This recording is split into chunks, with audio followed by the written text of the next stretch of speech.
My name is Susan Hegel. I'm a staff attorney at Cambridge and Somerville Legal Services, which is part of Greater Boston Legal Services. I'm Ellen Shachter, and I'm also a staff attorney at Cambridge and Somerville Legal Services, and I do housing and public benefits law. I have worked at Cambridge and Somerville Legal Services for about 30 years, and Ellen started, I think, as a student, so we've worked together for about 25. Well, as a housing attorney at Cambridge and Somerville Legal Services, I represent many low-income women living in Cambridge, as well as a lot of tenant groups that are based in Cambridge. So we provide free legal representation, and my focus is on housing. So I represent often single mothers or persons of color or immigrants or disabled women who are facing unjust evictions, are facing loss of their housing subsidy, trying to get into public housing or a housing subsidy, sometimes bad conditions, so sort of the full range of housing-related, tenant-related legal matters.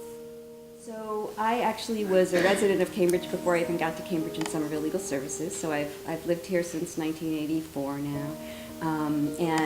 So in addition to representing low-income women and families and immigrants in Cambridge, I've also been a part of the Cambridge community, working on political campaigns for people that support affordable housing, working on initiatives locally, and I sit now on something called the Community Preservation Act Committee, which is a committee that allocates city funds for affordable housing, open space, and historic preservation. So both in my personal life and in my work life, I'm completely rooted in the city, and I love the city. You know, when they're that scared, it really changes women's, I think, sense of themselves, sense of identity, sense of self-confidence to know, A, they're going to be taught what their rights are, they're going to have an opportunity to assert their rights, but they're not completely vulnerable to a system which typically, unfortunately, without attorneys, there's really not an equal opportunity for justice. So we hope that we can be there to empower women to stick up for their own rights, and not only for their own, but to work in community. Susan and I both do a lot of work with grassroots women's organizations. I work for a group called ROAD, Reaching Out About Depression, which is a group of women that get together to help other low-income women, and I just help to provide training and support and guidance. So I hope that the work we do is integrally connected to the WISE mission, because that's also our mission too.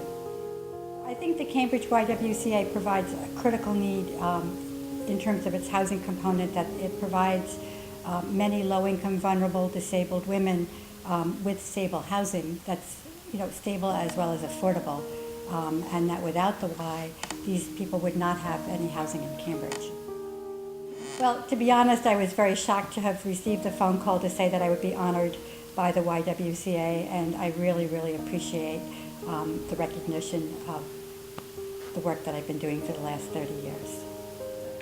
So I was also really surprised and honored when I look at who's on the board of the Y, the women that are a part of the programs, and the other honorees here.